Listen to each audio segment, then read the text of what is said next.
Welcome to the opening general session.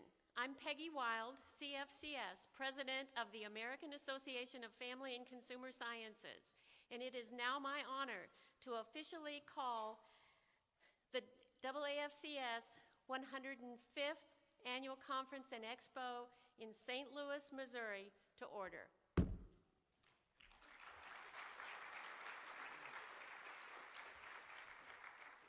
On behalf of the Board of Directors, we are delighted to greet you at this historic location. We want to extend a warm welcome to those of you who are AAFCS members and to those of you who are our guests. We are pleased you have chosen to attend our conference, and we value your contributions during the coming days. We hope you will find this a great opportunity to network, to learn, and to find partners for future collaborations. In addition to our guests here in St. Louis, I would also like to extend a warm welcome to those joining our event virtually because we are live streaming. We wish you could be here with us in person, but we are honored that you have chosen to spend your morning with us. Please direct your attention to the table where we have a Betty lamp. The Betty lamp has been the symbol of our association since 1926. For family and consumer sciences professionals, the Betty lamp represents knowledge, fellowship, cooperation, service, achievement, and the light of the profession. The flame represents the intensity with which we are committed to the philosophy of improving the lives of individuals, families, and communities through education, public policy, research, and the development of products, goods, and services. The glow from the frame is the passion that we share. President-elect Bev Card, CFCS, will now join me in lighting our Betty lamp to signify the flame that was ignited 105 years ago in a small room over a boathouse in Lake Placid, New York.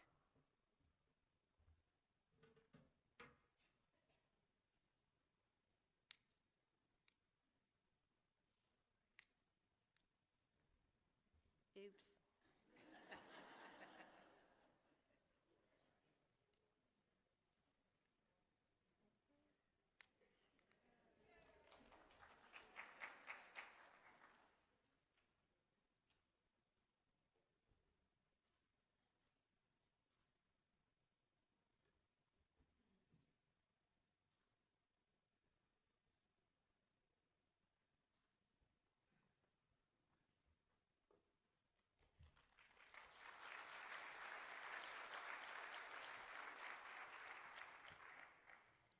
May the flame of the Betty lamp rekindle our passion and renew our spirit. Its light reminds us that over the next few days of the valuable contributions and achievements of past and current association leaders. And it's a signal of passing of the torch from one generation to the future ones. At this time, I would like to direct your attention to the screen. Please stand and remain standing if you're able for the national anthem.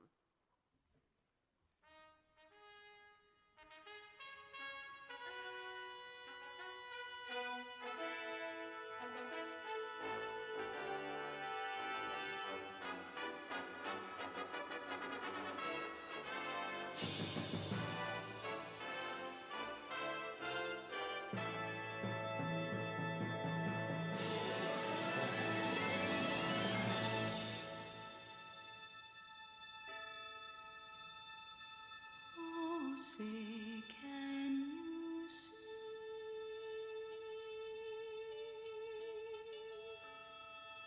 by the dawn's early light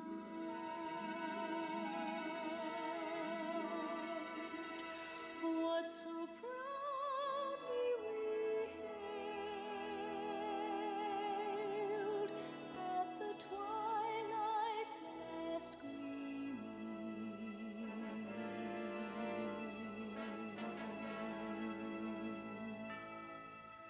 Whose broad stripes and bright stars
Please be seated. Now, Director-at-Large Margaret V. Brock, CFCS, will introduce our conference theme.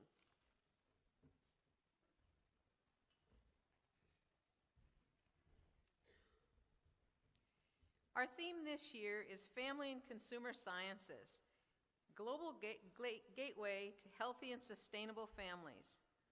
St. Louis is widely known for its significance in history as the gateway to the West. When the arch was opened in 1967, it was said to represent the pioneer spirit of the men and women who won the West and those of a latter day to strive on to other frontiers. As professionals in families and consumer sciences, we are responsible for our own frontier. In our classrooms, we are seizing opportunities to enrich our students' lives with the vital knowledge and skills they need to succeed in an ever-changing global economy. In our extension programs and other community education initiatives, we are raising awareness on important issues and providing families with the strategy and resources they need to survive and thrive. In our small businesses, we are using sustainable practices to create high-quality products that add value to our customers. As many of you know, 2014 marks the 20th anniversary of the International Year of the Family, which was originally proclaimed by the United Nations in 1994. The UN recognizes the importance of the family unit in fostering growth, sustainability, and equality across all regions of the globe.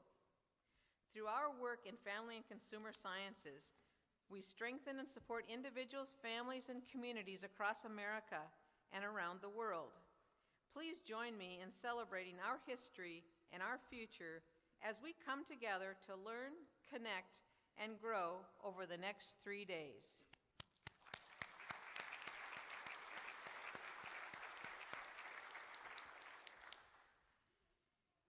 At this time, we would like to thank the 2014 Annual Conference Program Advisory Committee and the 2014 Conference Annual Local Advisory Committee.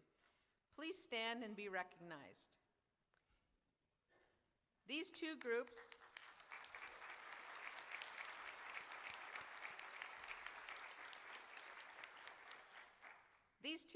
have worked over the past 2 years to bring you an exciting program here in St. Louis. A special thanks goes to the chairs of the advisory committees, Karen Berg, Carol Werhan, CFCS, Janine Duncan, and Irene Colmer. Thank you all for your dedication to making this year's conference a success.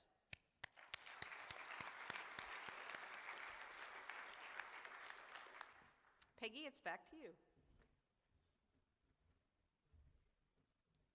Thank you, Margaret. I can't think of a place I would rather be right now than attending our 105th National Conference here in St. Louis. Thank you, Karen, Carol, Irene, and Janine, for your leadership. And sincere thanks to the AAFCS staff for their devotion to excellence in planning and putting together this conference. It looks to be outstanding. We have the visual landmark of the arch, Gateway to the West.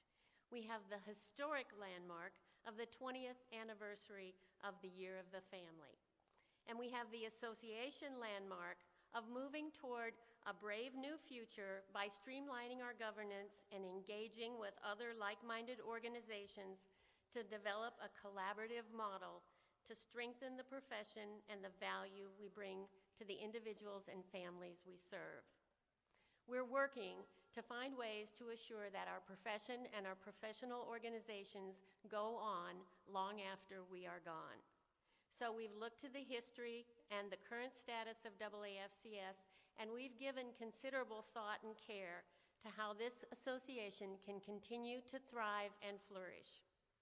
To thrive, we know we must be agents of change. We know that risks come from doing nothing, and those are greater than the risks of change. We know that it's important to operate from the hope of success rather than the fear of failure. And we know that the American Association of Family and Consumer Sciences can build on our proud past and move toward our promising future. This time last year, we laid out an early draft of our dream, our vision of a collaborative model for the association. It was a vision, it was not a plan. We said then that leaders of related organizations, along with the association's national and affiliate leaders and members, would create the plan, the model, and the framework for collaborating. And then we began a year of considering what the plan would be to achieve that vision. And we asked you to be brave and bold and work together to help design the plan. This has been a year full of rich conversations with the leaders and the members of AAFCS and the leaders of other family and consumer sciences organizations. We have discussed, we have asked, and we have listened. We've spent about 200 hours just in conference calls and webinars, and almost 2,000 of you have participated in this discussion and conversation over the past year. And as a result of those rich conversations, and some of those were pretty fierce conversations, we are moving forward with 2 tracks. Track 1, streamlining the association and making changes for sustainability. To this end, the Senate will be considering the changes in membership categories and adding the benefit of complimentary access to our virtual professional development webinars for professional category members. The Senate will also be voting on bylaws amendments, and those are designed to streamline and simplify the bylaws in order to free us to focus on member engagement and leading the way in programming for the social good and the priority initiatives. Please come to the open forum tomorrow morning to participate in our next rich conversation about these proposals for change. That's track 1. Track 2 is developing the collaborative model. We believe in the power of family and consumer sciences related organizations working together to move the field of family and consumer sciences forward in a positive way. Collaboration is the key. And as we work collectively, we will see advocacy for family and consumer sciences becoming more effective as we speak collectively. And the national agendas for research and programmatic initiatives are enhanced as we work together collectively. We will be working with those like-minded organizations and other partners who want to help build the collaborative model. The next phase of that work begins today. 30-plus people, leaders from the organizations that want to participate in building this model, will hold their initial startup organizational meeting. And then on Friday at the open forum, we'll hear a report out of that meeting and their plans for next steps. To thrive during our second century of family and consumer sciences, we must continue to examine ideas. We must couple wisdom with enthusiasm and keep always in mind our ultimate goal of being a strong voice for individuals, families, communities, and the field of family and consumer sciences. As we move forward, I would ask you to support our work in the 3 key ways that I introduced last year. 1 is consider, 2 is communicate, and 3 is collaborate. Consider, continue to be open to the possibilities. Communicate, continue to be frank, share your concerns, continue to propose solutions and possibilities.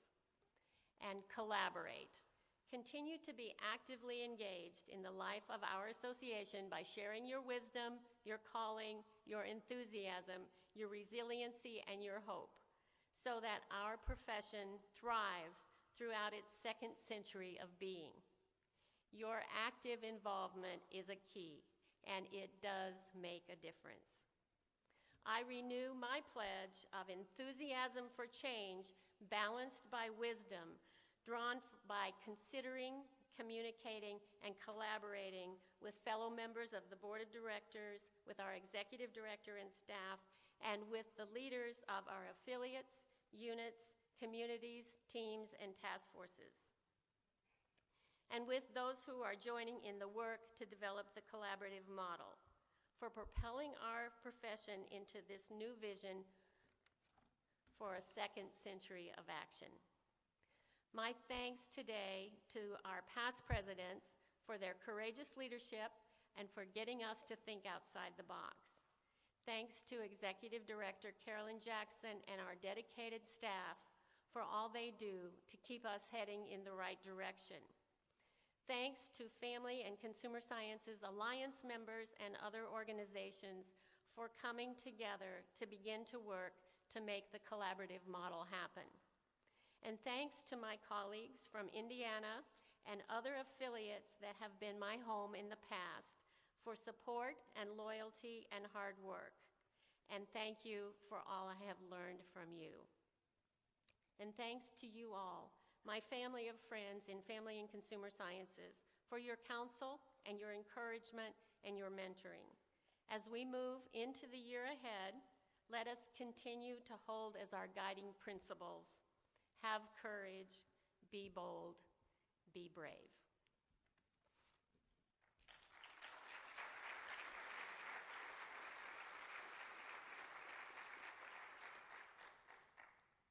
I am now distinctly honored to be able to introduce to you the Board of Directors for 2013-14.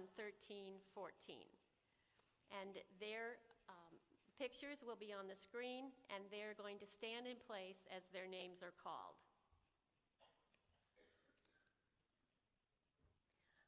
That's me.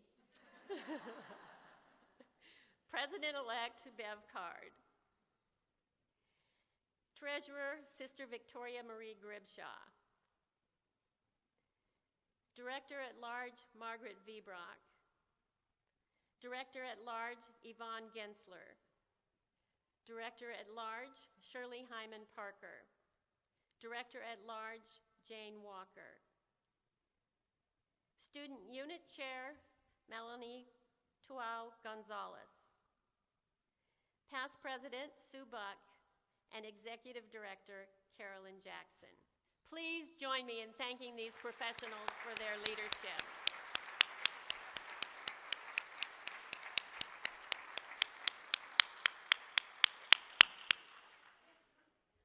At this time, Jane Walker has important recognition to share.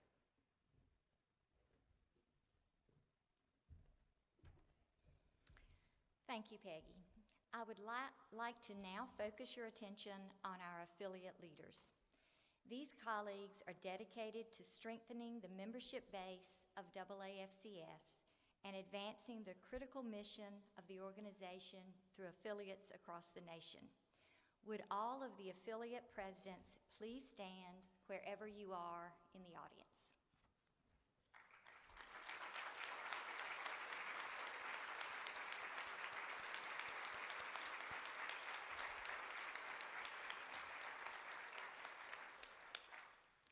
Thanks to these leaders for their diligence and commitment. I'd also like to take this time to recognize our first-time conference attendees. If this is your first time attending the AAFCS conference, please stand and welcome.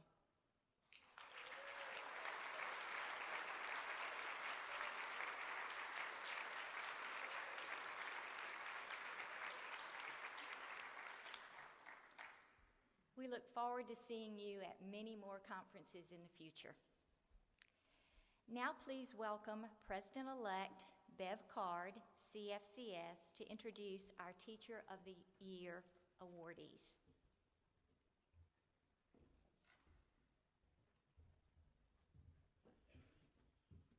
Thank you, Jane. The programs that were submitted in nomination for the 2014 Teacher of the Year Award create a new contemporary standards for innovation and excellence in teaching. The Teacher of the Year program gives educators the opportunity to celebrate the ingenuity and dedication that our professionals demonstrate on a daily basis. At this time, I would like all affiliate Teachers of the Year to stand. Let's give them a round of applause.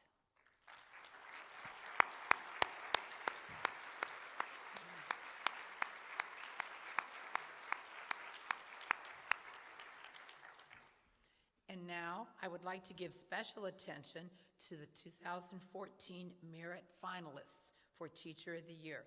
Please stand when I call your name. Sandra Kotler from California.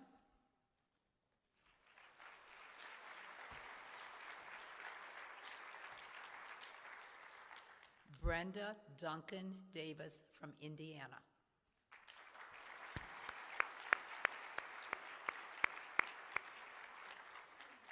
Participation in this program is a rewarding experience and allows educators the opportunity to reflect on their life's work in the classroom.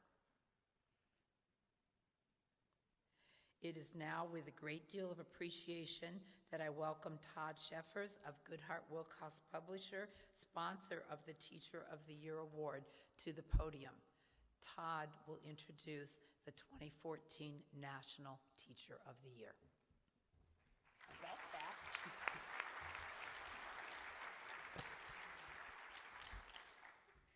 Well, thank you very much. And today I am extremely honored to represent Goodhart Wilcox in presenting this very prestigious award. Our 2014 National Family and Consumer Sciences Teacher of the Year is Christy Wilson, CFCS, Clover High School, Clover, South Carolina. Christy's Teacher of the Year selection was based on her program, Changing the World with Facts, and that's FACS.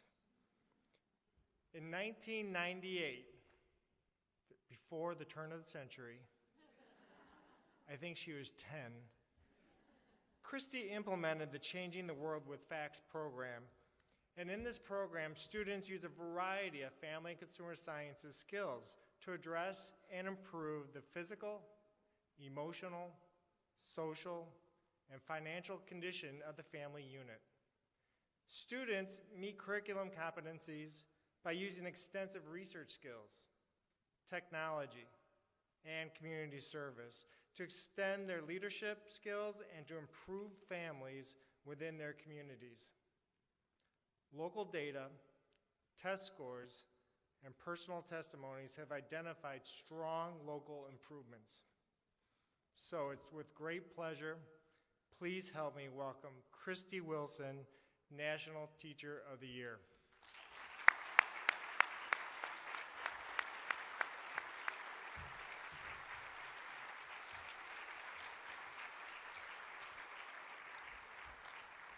Good morning.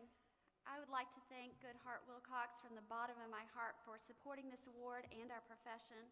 It's such a privilege and an honor to be at the conference with you this morning. I've had the distinct privilege of teaching facts for the past 16 years in Clover, South Carolina, and I have the firm belief that there is no other profession in the world that has a greater impact on the world around us like family consumer sciences. And whether you're teaching primary, secondary, and higher ed, or educating and promoting facts principles in any venue, you have the power to literally change the world as we know it. Our professional content is one that unites all human beings, regardless of their occupation that they choose. Facts professionals are the ultimate transformers of the world. Through science, math, reading, and writing, we transform our students into active community leaders that shape the future of the world. We become the ground troops for improving the issues that plague our society.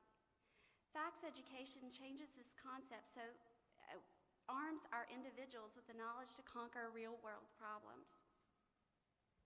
I believe in this concept so much that, as Todd said, our school program is titled Changing the World Through Facts. And essentially, all of us in this room are doing that every day. I feel teaching students the value of community service is an essential element in teaching life skills. Our students get to demonstrate how to become leaders within the community by participating in a number of projects.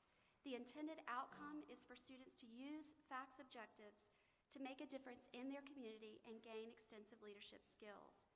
This program allows students the opportunity to complete projects for local, state, and even international organizations. And besides being a parent, I feel that teaching is one of the most challenging acts, yet one of the most rewarding. If you ask many beginning teachers why they want to become teachers, most report that they want to make a difference. And it's true, and it's not so often profoundly demonstrated until teachers can see how we can make a difference. And in the field of family consumer science, it is often difficult to see the result of your work until students have their own families and their own productive careers. I find a great sense of accomplishment when my past students who now have their own children share how important FACS curriculum has been to their lives. Through the implementation of family consumer science skills, FCCLA involvement, community service, students gain a sense of ownership of their community and see the impact of how they can really make a difference and how they can literally change the world through family consumer sciences. When students participate in creating their own projects that benefit the families in their community, students gain a deeper connection of the impact that one leader can make. The impact on our schools and our community is enormous. The community gains many benefits from our sewing projects, our FCCLA projects, and our research platform projects. But most importantly, this program shapes a new generation of leaders ready to face an ever-changing world. And I look forward to sharing more about the program with many of you at the luncheon and throughout the conference. And from a mom and an educator and a community leader, thank each of you in this room today for changing the world through family consumer sciences. Thank you.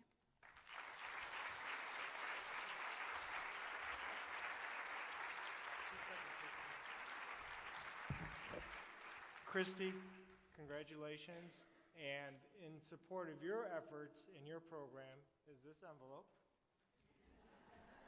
And in recognition of a terrific educator, this is a plaque in your name. Congratulations.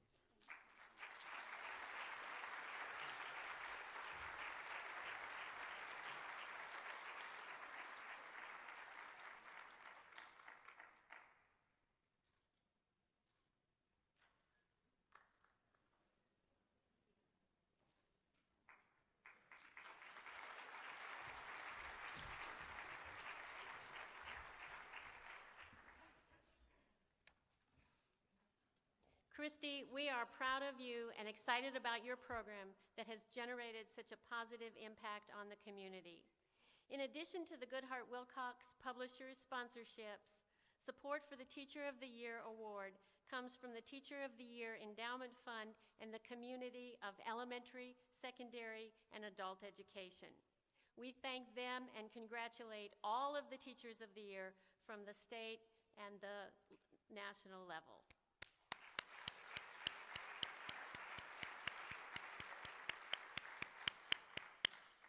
Will AAFCS past president Sue Buck, CFCS, please come to the podium?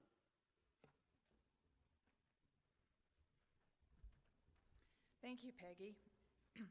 AAFCS is one of many organizations working to further the field of family and consumer sciences. As Peggy mentioned earlier, the Alliance is meeting today to talk about our next steps of the collaborative model. In 2006, 15 organizations joined together to create the Family and Consumer Sciences Alliance. Together, we have worked to advocate for the field, increasing public awareness of the positive impact family and consumer sciences professionals are making on society. Would the representatives of the organizations in the Family and Consumer Sciences Alliance who are in attendance today please stand and be recognized? I know there are some over here, and I think there's a few scattered throughout the audience.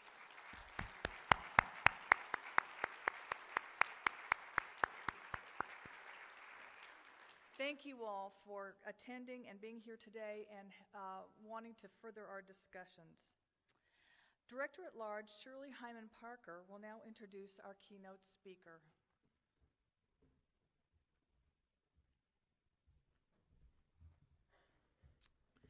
We're pleased to have with us today our opening keynote speaker, Dr. Geraldene Hodelin.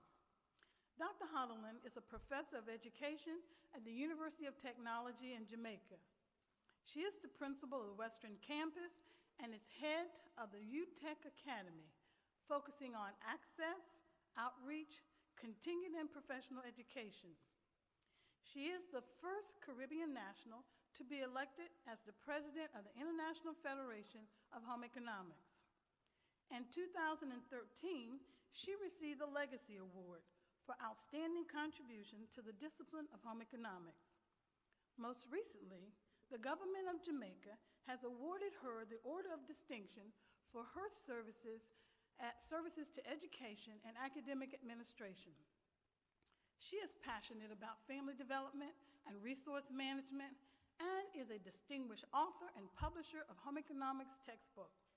She is here today with us to discuss national and the cross-cultural themes inherent in appreciating the healthy and sustainable lives of families. Please welcome Dr. Geraldene Hodelin.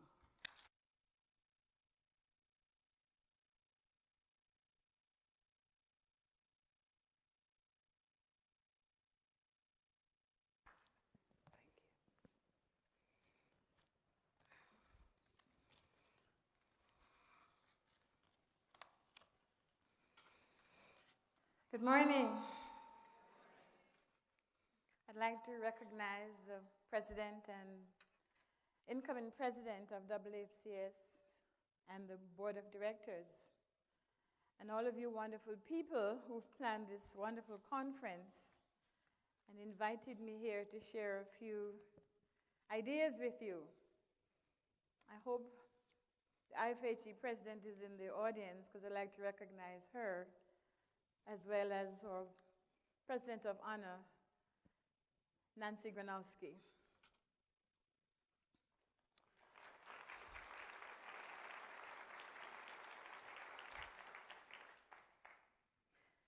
A year ago, about a year ago, when I got this invitation to come and speak with you, I said yes right away, because if I didn't say yes, my calendar gets filled up very quickly, and I probably wouldn't be able to entertain a phone call. But then I wasn't quite sure what I would share with you. Between then and now, many things happened in my life. Many things, some were very painful, some were very happy. And I thought, had it not been for my home economics training and the home economics colleagues, I perhaps would not survive. I wouldn't be standing here, certainly not with a smile on my face at this time. So I thought I'd share with you something that I'd come to realize as a grown woman, as a woman who is about to enter retirement, and a woman who's had to look back in her life and revisit what I call critical moments of learning that brought me here. And so my topic is on becoming my mother. My mother, because mother for me is an important aspect of my work. It's about family.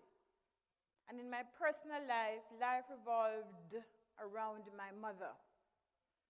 And when I teach, I talk about the importance of motherhood in grooming future families.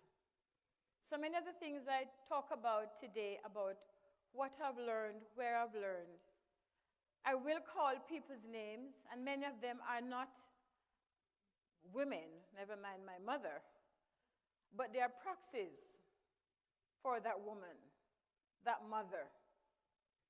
I'm going to also ask you to take the journey with me. You and I may not have or have had the same experiences, but you know when I'm talking about you. You'll know when I'm talking about the story or the events in my life that give me pause to stop and think and reflect and to learn and to take that learning to the next level. In my current job, I'm now the principal of a new campus for a university in a part of Jamaica that has been underserved generally for many things, including tertiary education. And one of the things I've had to learn to do is to become my mother as I speak to grandparents, as I speak to young women and young men, as I begin to entice them to put tertiary education on their agendas, and to learn to recognize when they're on the right road, and to see the signs when they're not on the right road, and to get off the way my mother would have told me to do. So I hope as I talk to you, I reintroduce you to yourself, as I did this last year. Over the last 8 years, I've done an important activity at our university. I've been asked by our HR department to prepare academics for promotion. Now, you know how our academics are. If we got our degrees and we're teaching fine, we should be seen and noticed. But you know it doesn't work that way in universities. You don't get noticed because working fine and working hard is a requirement for everybody. So unless you stand out and unless you can give evidence of the things that cause you to be promoted, that is not going to happen. You can get vexed all you want. You still have to have the evidence. So my job was to help the faculty members to document their achievements in categories that the university wants to acknowledge them, in teaching, in research, and in service. In addition to that, I've had to sit on several committees where that assessment takes place, and you'll be amazed at how people have taken for granted that, one, they know that they have or have not done something, and that other people know it too. So we're not going to do that today. Nah, it's too much work, and it takes a long time to do. But I'm going to ask you today is to travel along with me, along my journey of how I've become this woman of worth and influence in my life. This woman I would never change or even consider changing because of the value she's brought to my value system and the way I have operated. Not that I haven't made a lot of mistakes, but every now and again I could hear her quiet voice in my head saying, stop and breathe, have a drink, do a dance, comb your hair, polish your shoes, woman, and do it over. And that is that person. When I tell people about some of the things that I will tell you about, sometimes I think people think, but this is kindergarten stuff. Tell me something more profound. Well, you know, in our everyday lives, it's not the profound things that make it happen. It's the everyday things that we take for granted. So I asked myself, when did I start becoming my mother?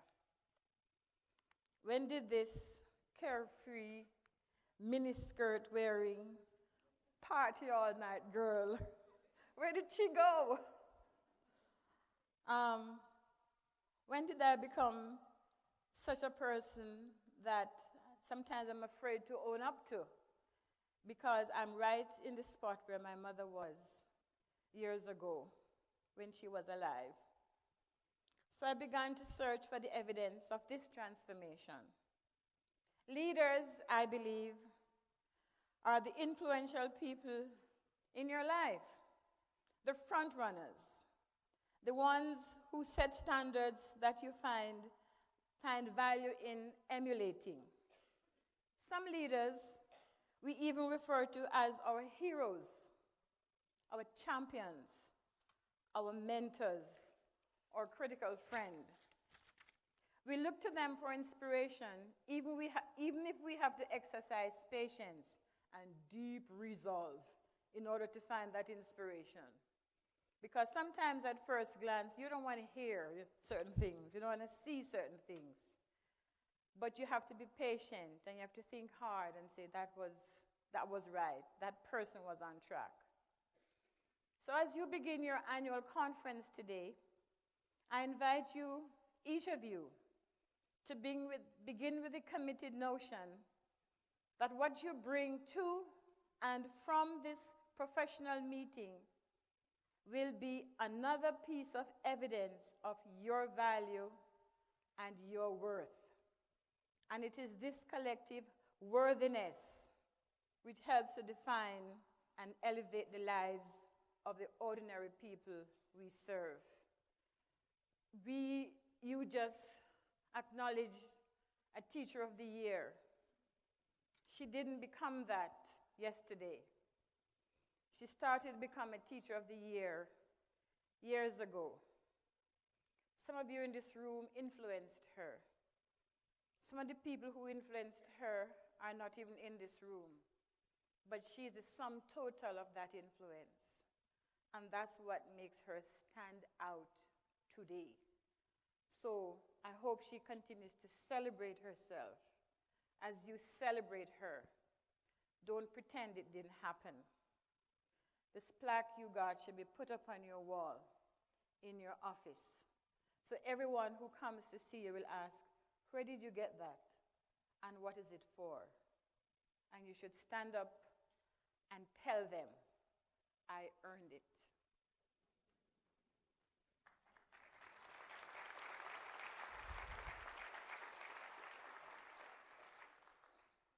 This morning, you and I will look at our individual lives as if looking in a mirror and critically view the state of this important conduit, us, for personal and professional transformation, to become the person we want others to understand, to embrace, to respect, to be influenced by, and to celebrate. And that's you, that's me. So,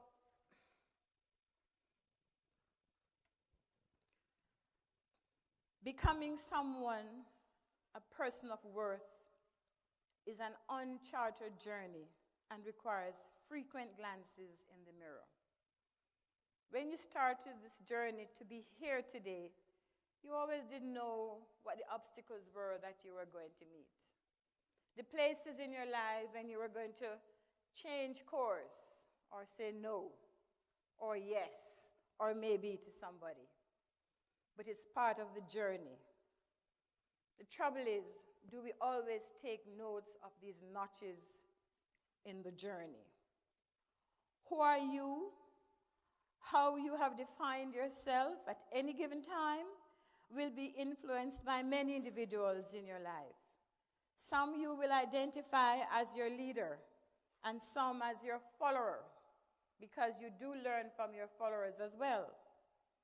This is because the values that inspire you to grow and to become someone of worth may not always be presented by someone who seemingly fits the image of a sage, not always a wise old lady, sometimes out of the mouth of babes.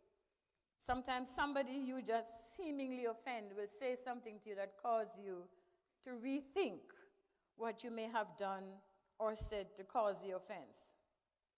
That person may be younger than you, radically different, racially or culturally different, or may not have as many degrees as you have. Many are anonymous. Many are anonymous. Like the author of the words I read on the Minneapolis bus years ago that said, raise your children in such a way that others will always love them. Every time someone compliments me about my children, every time they said, boy, Jerry, you have a fine boy here, I met him, and he was so professional, so respectful. I remember these words, because your children don't always belong to you alone. You're preparing citizens for the world. You're preparing future leaders.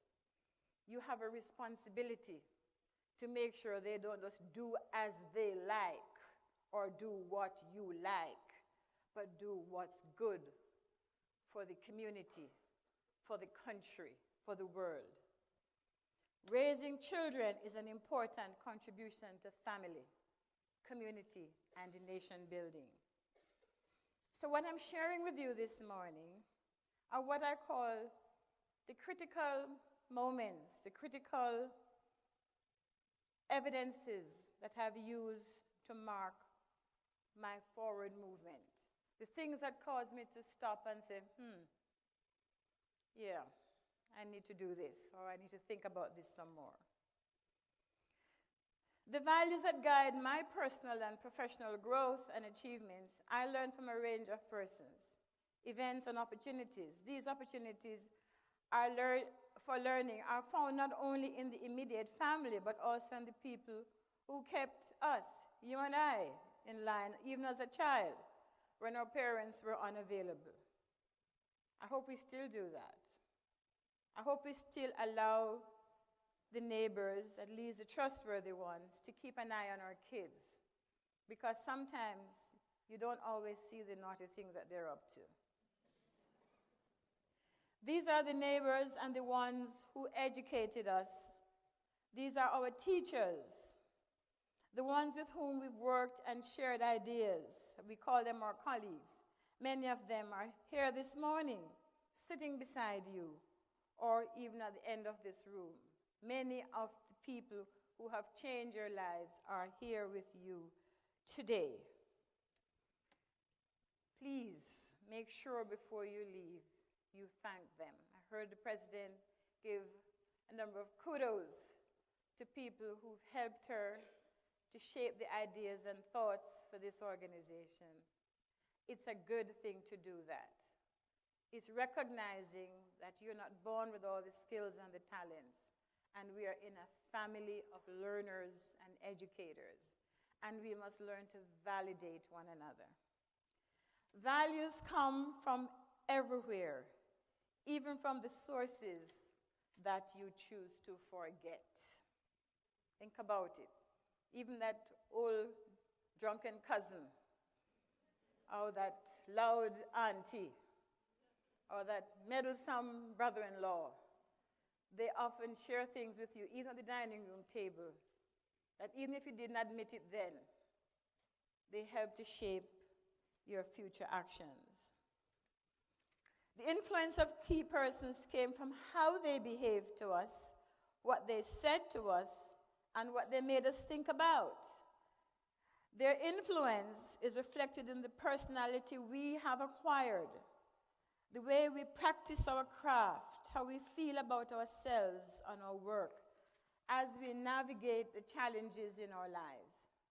As I share these reflections with you, I encourage you to come on this journey with me and think about those whose shoulders you have stood on, are still standing on, how the journey to this point in your career began, and how you will make the next step as you continue on.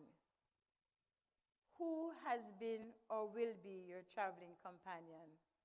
And more importantly, who will you inspire, or who have you inspired as you continue along your journey? No man is an island. So here are some sources for me. I got inspiration from my home. When I was 17 years old and was about to graduate from high school, I went to see my grandmother, who has always been bedridden as far as I can remember. She had serious arthritis. I didn't allow her to move about a bit. And one of my responsibilities as a child was to look out for her. I combed her hair and made sure she was fed and did bathroom and stuff. So I like my grandma. I like to comb her hair. She asked me when are you going to cross the Atlantic Ocean? At that time, most everybody was traveling, leaving Jamaica for one reason or the other. And nobody from our family had yet left. So she wanted to know, when was I going? I don't know if she wanted to know if I was going to leave her or it's time for me to go. She started me thinking about traveling and to expand my perspectives from different vantage points. But she said, remember when you go. Remember your roots. They are stabilizing forces along the journey to becoming you.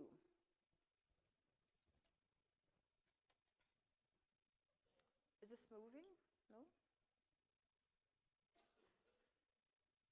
Right. She says, never forget your old grandma.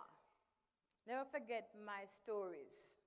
There's a reason why the stories are told to you, because you have a good memory.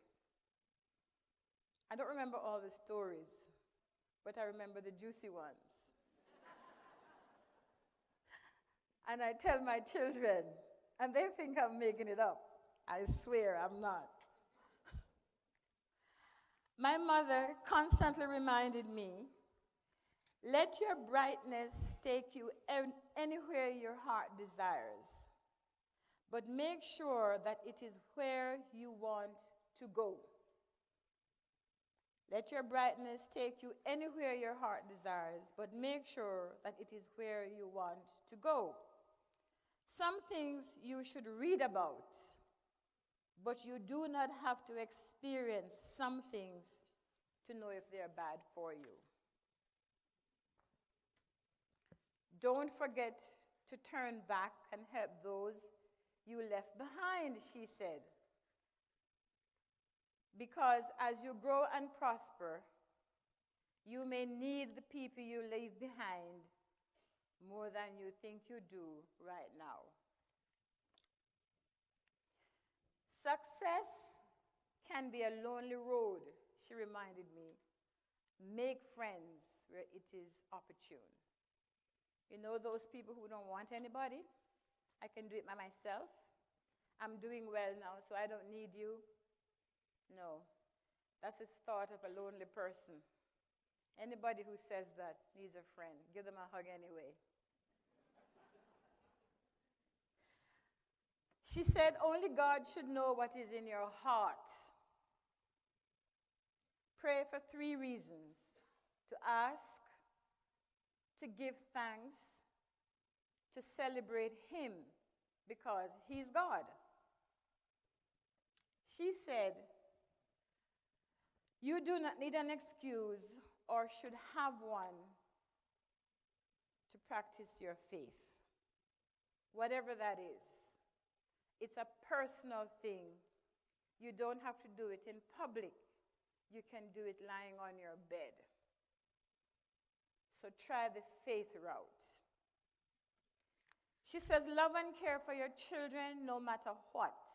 They are gifts for you to take gentle care of. You will want them to do the same thing to you when you need it most.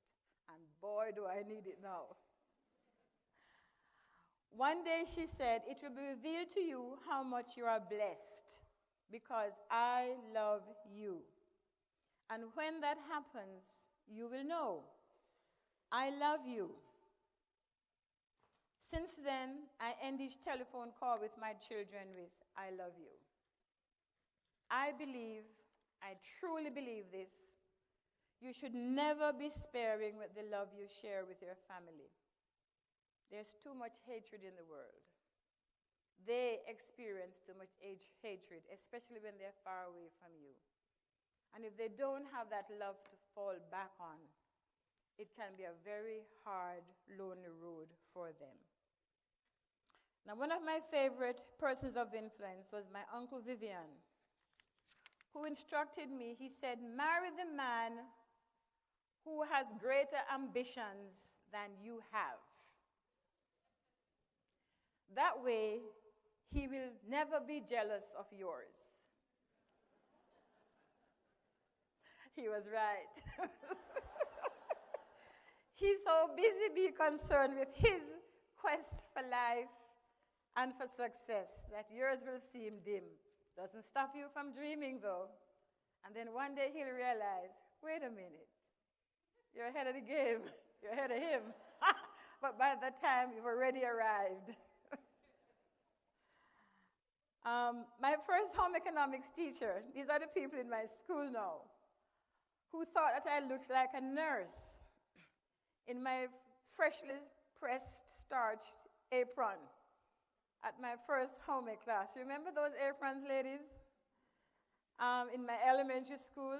And then she asked the class to gather around and to look at me and to make sure that they looked as well-dressed as I was each week when we came to class. And the lesson I got from that was, appearance matters the first time and every time afterwards. It doesn't matter what you're doing. My grade 6 teacher, who said that being an all-rounder means that you're fully engaged in life. You're fully engaged in life. Don't be such a specialist that you forget that other things exist except the one you studied. You'll miss out on some fun things.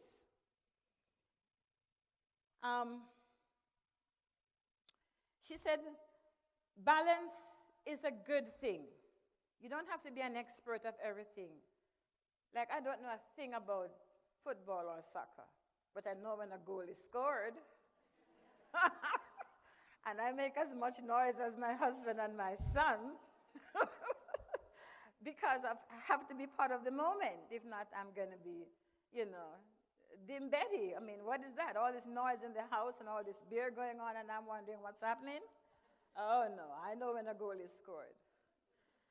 I was a joiner when I was in high school because there was so much to learn going on around me. And the more you knew, the more you understood your context and your environment.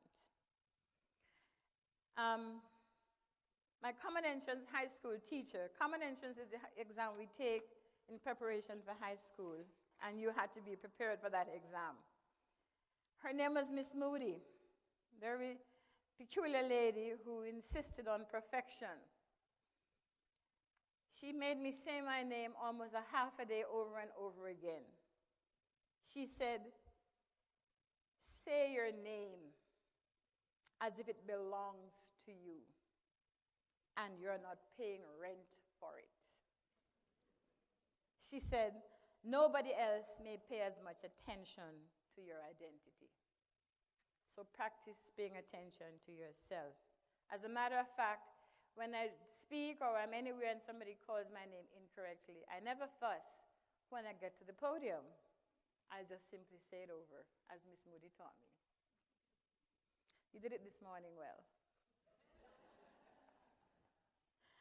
Ben Gusmore was my primary school principal, who later became my first boss and referred to me as Lady Campbell. Lady Campbell was the wife of our first Governor General as an independent Jamaica. And so I became special because I was the only child in the senior classes with the name Campbell. So I became Lady Campbell. I walked like her too, right after I got that title. He said that one day the world will call me Lady Somebody.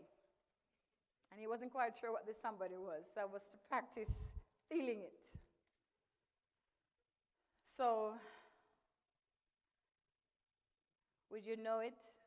Over the years, I have been called Miss Campbell, Mrs. Hodelin, Dean Hodelin, President Hodelin, Professor Hodelin, Principal Hodelin, but most importantly, I have been called Mom.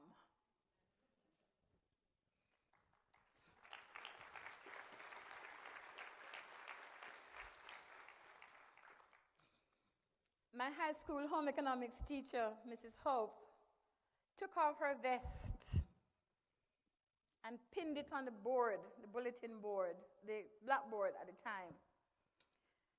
during our clothing class to explain the concept of a facing. Wow. I thought, first of all, she took off her vest in the class and she pinned it on the board. I understood facing that day, the first time. But I thought teachers are real examples of what they teach. They're not afraid to use themselves as examples of what to learn. She allowed me to design and create a pattern for a skirt for my coursework for my GCA exam and not use a bought pattern because I didn't like what was available. And she kept me after school and taught me how to make a pattern. I was the only person in my class who got that skill upon graduation. My external examiner, who came to look at our work, thought that my skirt was the most creative of the lot that she examined that day. And that skirt formed part of my school dance outfit at the end of the week. And I learned from that to be inspired to create and show your personality as well as your preferences. Others will pay attention. Don't just follow the crowd. Sometimes you need to step out of it a little bit and show your personality. Mr. Barrett was my high school teacher, my high school math teacher. And one day he punished me harshly for missing the extra classes I should be attending during lunchtime because I was getting ready for a final exam. Even though at the same time I was scheduled to go to his class, I was scheduled to go to mandatory track practice because I was on the track team. And so I chose to go to track practice because I didn't have to solve any equation. Mr. Barrett said passing math was not secondary to track. It's a requirement for participating in track. And so I learned to prioritize thoughtfully. Just want to let you know, I did not become a track star. It was before the days of Bolt. However, I became an educator, and math made a difference. My track coach, Mr. Karl Marsh, reminded me that don't start celebrating before you run through the finish line.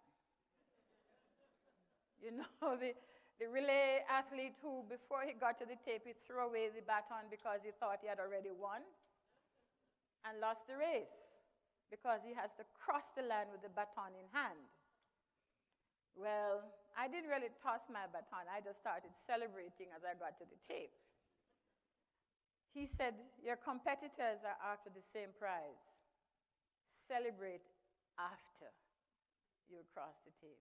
Don't count your chickens before they are hatched. Then my neighbors. These are often the second parents in my life. Most of them wish me well. And when I was a young girl, I was one of a few young ladies from my district who went to high school. And the one before me got pregnant halfway through the journey. And her name was Peggy. And when I started going to high school, you couldn't be missed in their community because you're uniform and you leave a certain hour and you have to catch a certain bus, and everybody looked out for you. If rain was falling, they'll bring an umbrella for you. If they see you walking alone, they will walk you home because, you know, you were protected. And one day, an older gentleman, as I was going to catch the bus, and I said, good morning. You had to say good morning to everybody, by the way. I said, good morning. And he didn't say good morning back. He said, don't be a Peggy. And I said, what? He said, don't be a Peggy. In other words, go to school and graduate. Don't get pregnant. Well, you know, I told someone that affected me so much at that time. I was 13 years old. I was pregnant for the first time at age 28, and I was married for 7 years. And I had difficulty telling my principal that I was pregnant.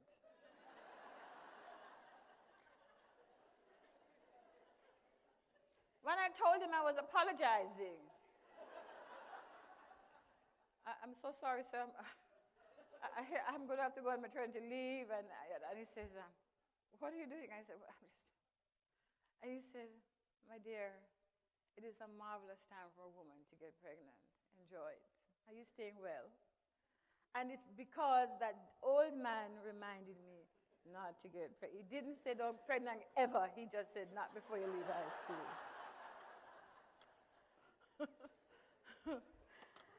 So I realize you're being watched even when you do not wish to be. My university influence, my instructors who described my writing style as different. They said things like, you show an interesting understanding of the everyday issues in people. Your language has an advocacy tone that makes your papers interesting to read.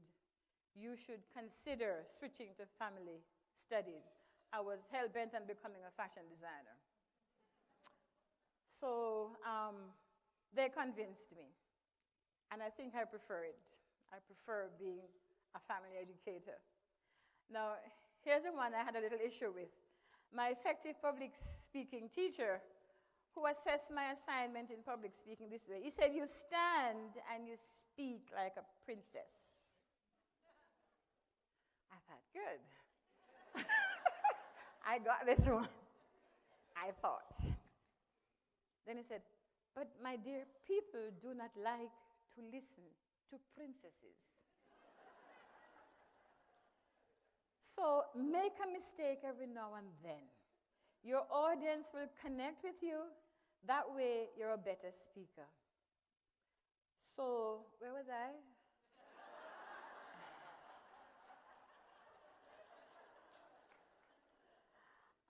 I plan a fumble or two consciously because I really don't want to sound like a princess. Even if I look like one. Hello?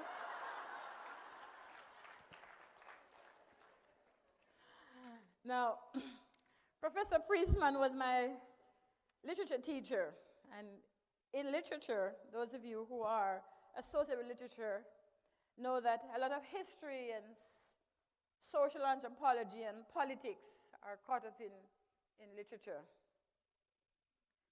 But he also taught me family and culture, because whether we were studying Beowulf or Samuel Johnson or Shakespeare, Virginia Woolf or James Baldwin, he would pause to give us the context of the story or the tale or the issue being described. And as somebody who had not left home for very far, and in those days, I don't remember even having a TV at the time at home. There were many things that I had not known, so he got my mind wandering to far and distant places. And I realized that family, you don't have to always be stuck in one educational context to learn and extend your knowledge about another.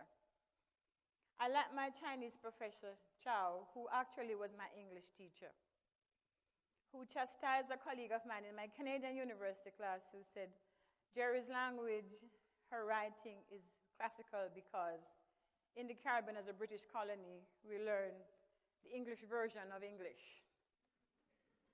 So my spelling had a couple extra M's or T's or I's or letters that you don't have in America. And I was being challenged on my spelling. And he says, she shows quite a classical yen in her education. And at that time, to be black, to be academic in the same sentence was an oxymoron. So I was empowered when he said that. And I began to value the things I dragged with me from Kingston to Toronto, Canada. So what I learned that you can find sources of personal empowerment in unexpected places. Now, through other people, sources, events,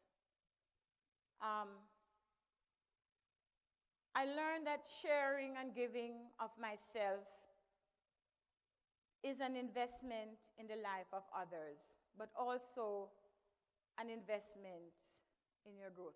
The thing about that, though, sometimes you don't learn that until after you've made the investment. You know, in the last day and a half, I've listened to many people talk about committees and project work and needing volunteers and the difficulty it is for people to step up. Serving others is a gift. It's an opportunity, I believe, to serve your God, to serve mankind, to serve your future. Sometimes you really don't know that. Sometimes you don't know that until after the event. Remember what it sounded like and felt like when you help somebody and their faces change with gratitude and or their life circumstances change because of your intervention. Did you not also feel that you have changed too? You've become a different person. And as a different person is not a selfish person. It's almost a tearfully different person. Thank God I was there. I want to talk a little bit about my professor, Ruth Thomas, who died a little over a year ago. And I have to pay homage to Ruth because she was such a good friend. She taught me to think. She asked me so many questions that I wasn't sure that I wanted to be near her often because it was always a question. You know, she taught me philosophy, and there are never any clear answers in philosophy. She never gave an answer to anything, but she would ask. She says, what is desirable? What is it you want to have? What is the current state of affairs?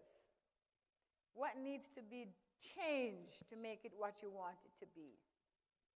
Who will benefit most from the change? What are you going to do about it? Where will you begin? How will you know when you have succeeded? There are often more questions than answers. Ruth passed a year ago. May her soul rest in peace. I remember the first time I met the executive of the International Federation for Home Economics. I was studying in Minneapolis and had just defended my master's thesis. And Mary Ellen McFarland, who I think was the past president of AHEA, hosted them to view the site, the Minneapolis campus as a site for the 1988 Congress. And she called me in the morning and said, you have to come to my house. I want you to meet some people. I just finished my thesis. I was packing and ready to go home. But she was giving a party, and I don't miss a party. Nope. At that meeting, I met the executive of the International Federation for Home Economics and some others who were there to chat and look at the venues and to make a decision. I think I met people like Nancy Granowski for the first time, Margaret Arcus, Margaret Dalloway, Maria Tilla-Wittig, Gertrude Pickler, Valentina Ucaro, Siglinda Porsche, Princess Ado. These are people from all over the world, from Ghana to Germany to Nigeria to Canada, Austria, all over the world. I was the only Caribbean national at that party. I felt very special. I felt special because I need not have known about the party, but not only did I know about it, I was there, and nobody asked me what I was doing there. It was fabulous. It was at that time I realized that there was a bigger world for home economics, and that all of us were talking about the same core thing, the quality of life for families. And I felt connected. Last night was an important presentation when we went to the Bosnian Center, and as I was listening, I remember this part of my speech, and I thought, this man is looking in my speech. How is he copying what I wrote weeks ago? But Paul Rosenblatt was my family social science mentor, and Jane Plehall, a family educator from University of Minnesota, and both of them were my major professors. And they taught me to listen. Listen to the stories of others as they tell it, not as you want to hear it. Because some of us don't want to hear the gory details. You don't want to hear the things that make you personally uncomfortable. But that's the only way you're going to understand and empathize with them, if you stop talking and listening to them and listen with a sense of hearing them. And so I believe if you're going to speak up for others, you must first hear and understand them. Remember, this is all about the journey to becoming my mother. I remember Jerry McClelland, my advisor, who sat with me through my first research presentation at the Minnesota Home Economics Association meeting. And she sat in the front row, and she said, when you don't want to look all over the place, look at me. I'll tell you if you're on track. I was so nervous. You know, I've used nervousness as my cue that things are going to be well. My choir director said, if you're nervous before you sing, it's going to be the best song you ever sung. If you're not nervous, you're too cocky. Start getting nervous. But giving that first presentation was the longest 20 minutes of my life. But Jerry sat there and she kept nodding. And when I was quite done, she gave me this nice grin. And that I was okay. I love that, and I never forget that. And I try to do that to all my students who are doing things for the first time.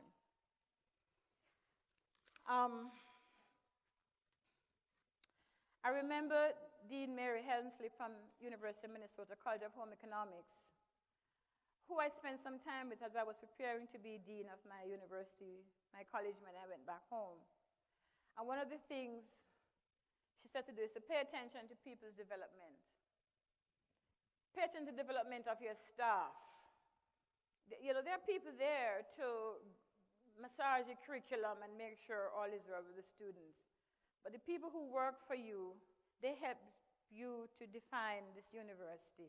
The university is a developmental response to a nation, to a country, to the civilizations of the world. It grows its people. It doesn't just maintain them. It gives them challenges to move forward and to improve the lot of others. I like that. And it has become important. This has become so important to me now in my current work. Because one of the things I have to do in my job as principal of a new campus is to really show people or have them understand the university is not there to hand out money or hand out diplomas. It's there to ensure that there is development of the nature that the region requires, demands, and we can respond to it. That's a hard job. It doesn't even have clear rules. But if you're going to be in that role, that's what you have to do. You have to do it standing on your feet. And the people to help you do it are not just your staff.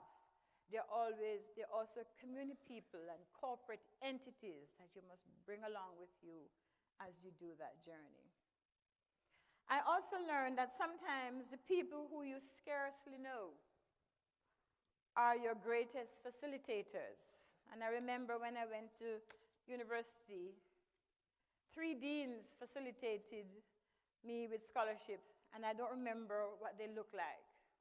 I remember going to the office to one, and he wasn't there, and I met the assistant, but I got the check. It was important that you be known, be seen, and to recognize. I wrote many thank you letters and sent Blue Mountain coffee to their desks as a tangible evidence saying, have a drink on me. But thank you for this generosity. Many of the people who facilitate you to get where you're going to, where you want to go, are people that you scarcely know. An important story I want to share is I remember when the IYF was being launched, and Sally Williams from Iowa State asked me to join her in presenting a workshop on family curriculum from Kingston. I agreed. Sally asked me to, gave me ideas how to prepare for apply for a loan from the United Nations or a grant, and that happened. And I got it. And my head of department at the time said I couldn't go because I was always moving about, and she never got me sitting in one place. And I'm kind of busy boy. I told her I was an all-rounder, hard to keep me settled down. And she said, no, I couldn't go. And I said, you can't not let me go. She said, yeah. So I never quarreled. I got the money from United Nations. They sent it to my bank account, and I registered. And then I went to the principal and said, I want to go because my head of the department said I can't go. And he said, why not? I said, well, ask her. And he made me sit in his office and call her on the speakerphone and told me to be quiet. I wasn't to breathe because she was not to know I'm hearing the conversation. He asked why didn't I want to go. She didn't have an answer. She just said, are you overruling me? And he said, yeah. And I'm giving her a little extra stipend. And I'm going to make sure it's in the newspaper before she goes and after she comes back. It's an important international connection for us. So I went. So what I want to tell you to do is this. Sometimes you have to resist in order to grow. And what I mean by that, you appeal to a higher power. Why is this important? It is important because this year, International Federation for Home Economics will celebrate in another couple of weeks the 20th anniversary of the IYF. And we will launch at our council an e-document to celebrate that event, focusing on some of the issues in family as we now consider them to be important. And I'm the chair of that committee. I'm also the editor of that journal. And it started with that resistance. So even as you learn from others, there are some things you have to turn it around to get the benefit out of it. There was a teacher at my school who told me plainly that she wasn't there to be role models for my students. She was just here to teach them. And after her evaluation, right after that, she didn't last. Because all my teachers have to help my students to grow. And one of the ways you convince them is by living what you teach and teaching what you live.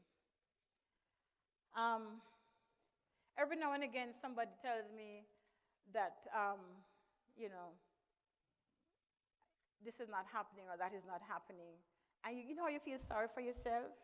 You hate yourself because, and I say to you, every time that happens, do what my principal says, update your CV, go and update it. Put in all the things you forgot to put in. And have a cup of tea and slowly go it over. And when you're done, if you don't like yourself, take a walk on the city streets and look around you.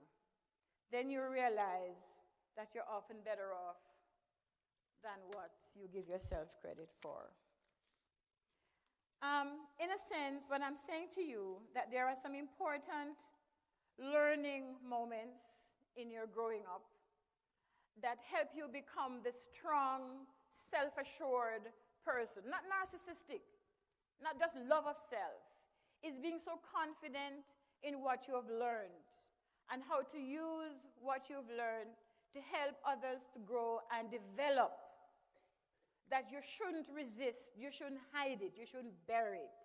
First of all, celebrate you for having acquired those skills and competencies. Share it with others generously and help them along the journey. But you can't help somebody along the journey until you know where you are on the road. And that's where the look in the mirror comes. So I want to skip to the end of this presentation to a quote.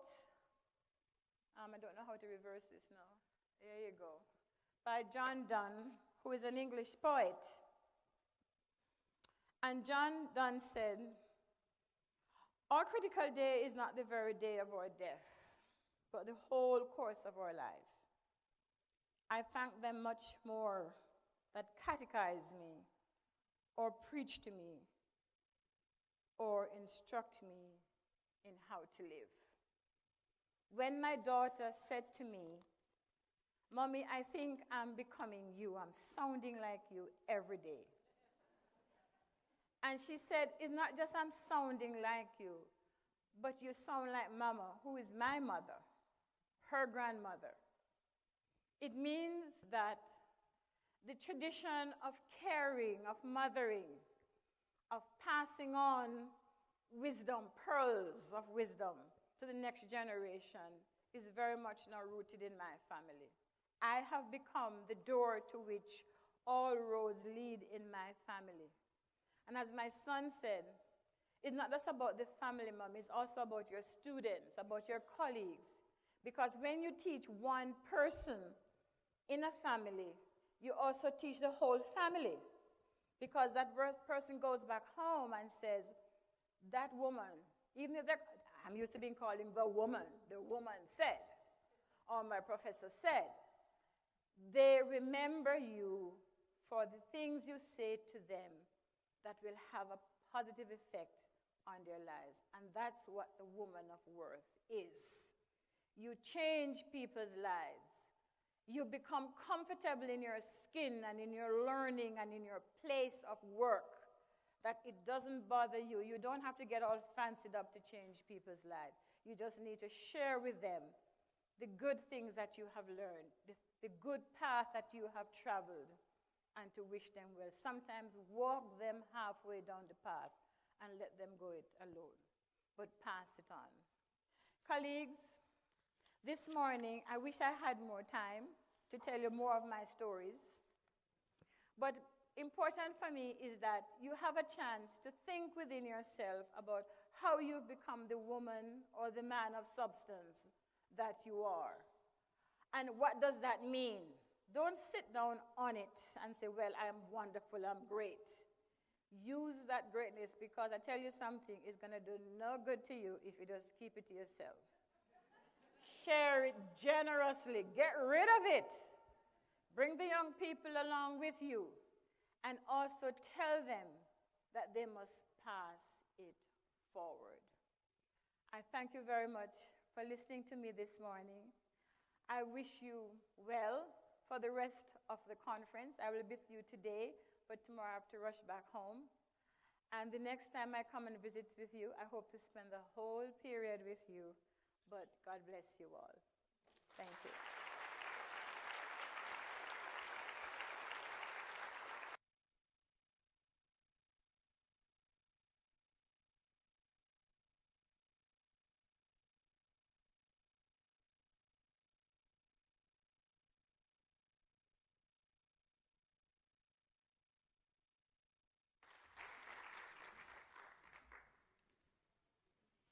Thank you, Dr. Hodelin, Geraldine, for sharing your story and your critical moments. Your journey inspires us to remember who has shaped us and how to move so positively into the future. Your message resonates with us here and with our virtual audience. They're back-chatting, and they're following you on Twitter with great interest. Thank you.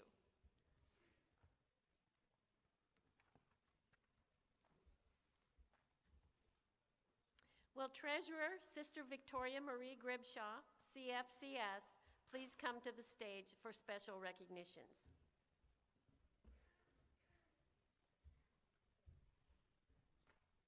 Thank you, Peggy. We're fortunate each year to have the Expo as a value-added feature of our conference.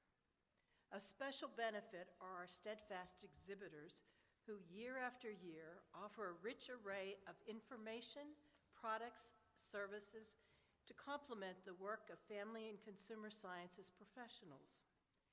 It is with pleasure that I recognize our very special family, career, and community leaders. Excuse me, I turned 2 pages at one time.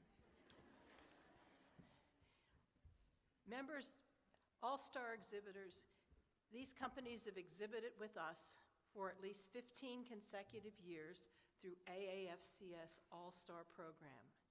Members of the Blue All-Stars exhibiting between 25 and 39 years are Kappa Omicron Nu, 25 years, Learning Zone Express, 30 years, Han Crafts LLC, 34 years, Good Heart Wilcott Publisher, 35 years, FDA Center for Food Safety and Applied Nutrition, 36 years, and the Sugar Association, 39 years. Members of the Gold All-Stars exhibiting 40 or more years are Family, Career, and Community Leaders of America, 42 years. American Cleaning Institute, 43 years. NASCO, Family and Consumer Sciences, 56 years. And Coates and Clark, 77 years.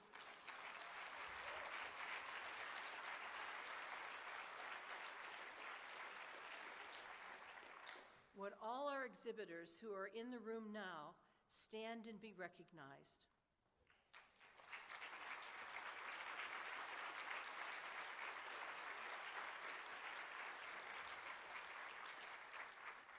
Let's give these loyal companies and valued partners the round of applause that you've already done, and we look forward to gathering for the expo and grand opening at 4:15 this afternoon.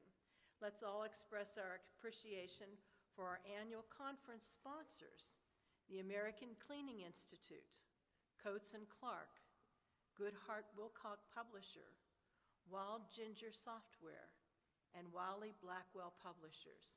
They all deserve a big round of applause for the enhancements of our conference experiences that they have sponsored.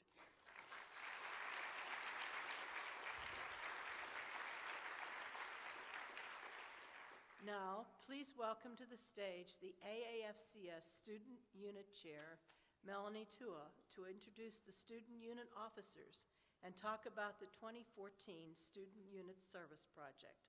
Melanie?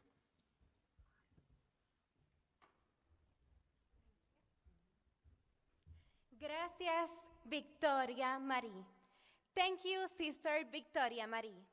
I want to first recognize my fellow student unit officers and ask that they assign what I call her name. First, I want to recognize Eric, Chair-elect Indiana State University.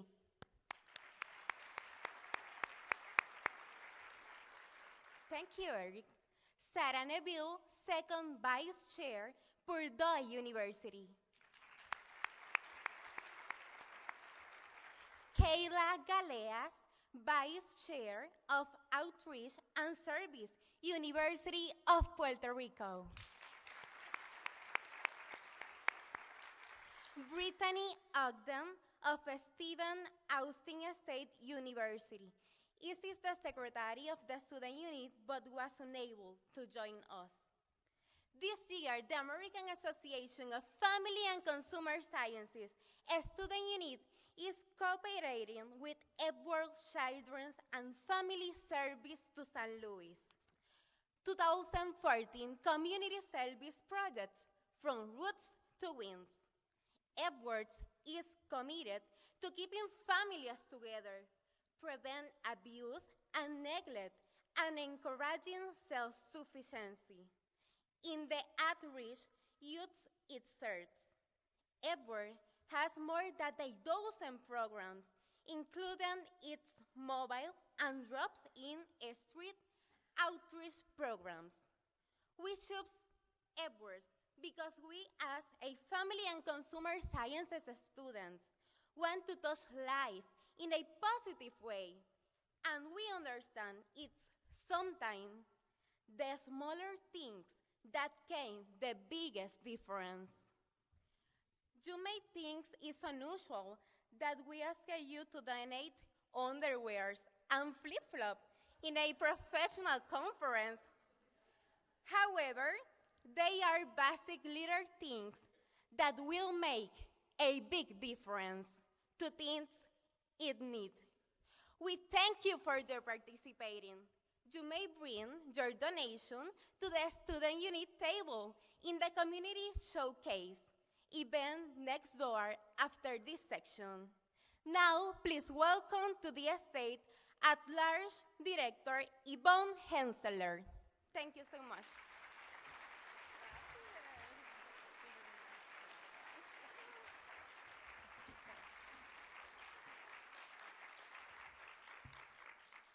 Thank you, Melanie. Thank you because I'm thrilled to be here in St. Louis, and I'm excited about the numerous learning and networking opportunities that are ahead of us in the coming days. I'd like to share a few important notes with you about the conference experience. First off, as I mentioned earlier, the expo will begin at 4:15. I don't know that I mentioned that earlier, but somebody did today, so you want to be sure to be on your way to the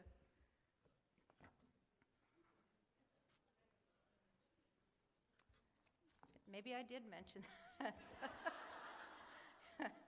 You want to be sure to be on your way to the Regency Ballroom, which is located on the second level. And I know you'll want to stop by each of the booths to thank the exhibiting companies who are here with us for their support and to take advantage of the information and items that they have to offer. This year we've organized 4 networking breaks during the expo, with each one focusing on a specific content area. During these times, select exhibitors will provide demonstrations, they'll have giveaways, they'll have handouts, and they'll also want you to participate in their raffle drawings. There's a flyer in your registration packet that contains more information, and we look forward to seeing you there. For those who are going to be attending the Little Black Dress and Tie event this evening, there's also, look for your ticket in your registration packets. And please read the instructions carefully to make sure that you have your bidding number with you so that you can participate in the silent auction. We're going to close the opening general session, and I'd like to invite each of you to show up next door to the community's gathering and sharing networking event taking place immediately after this session. We encourage you to visit the information tables hosted by the various AAFCS communities and several of the affiliates. And this will give you an opportunity to learn more about the work of these groups and how you can become involved. I hope you have a wonderful day, and I look forward to seeing you back here at the Capstone General Session on Saturday at 1:45. Thank you very much.